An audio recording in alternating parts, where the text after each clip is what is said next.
Anong ibig sabihin ng salitang proyekto? Jibikar.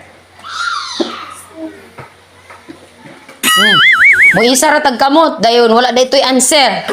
Pag nakarinig kayo ng salitang proyekto, ano agad ang nasa isipan ninyo? Uy.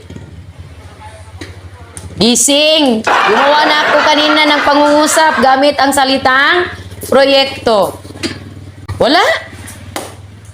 Okay, sunod na salita, merienda. Sige, anong ibig sabihin ng salitang merienda? Yes, Mark.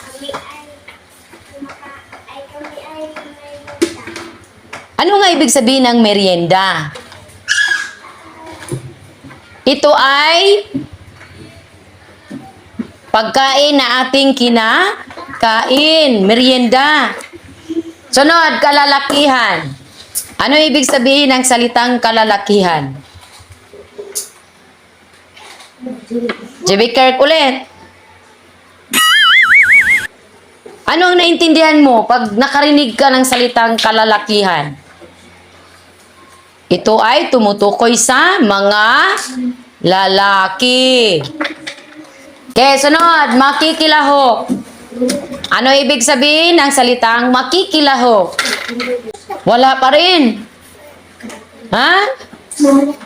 Kasi nga, hindi nyo iniintindi kung ano ang mga sinasabi ko sa pangungusap. Sunod, almusal. Ano ibig sabihin ng salitang almusal? Elmar. Ako ay almusal sa amin. Ako ay almusal? Ikaw na ang nagiging almusal. Ha? Yes. Joritz. Para sa'yo, ano ibig sabihin ng almusal?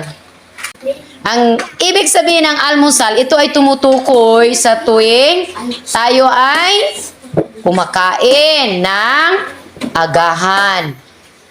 Sunod, dinamita. Ano ibig sabihin ng dinamita? Yes, James. Ito ay bawal sa mga isda.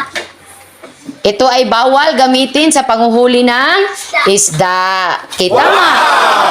Sige. Ano ang naintindihan ninyo pag nakarinig kayo ng salitang mariwasa? Ang salitang mariwasa ay tumutukoy sa magandang buhay. Hindi ka naghihirap. Maganda ang buhay mo. Wala kang problema. Marami kang pera. Yan ang ibig sabihin ng mariwasa.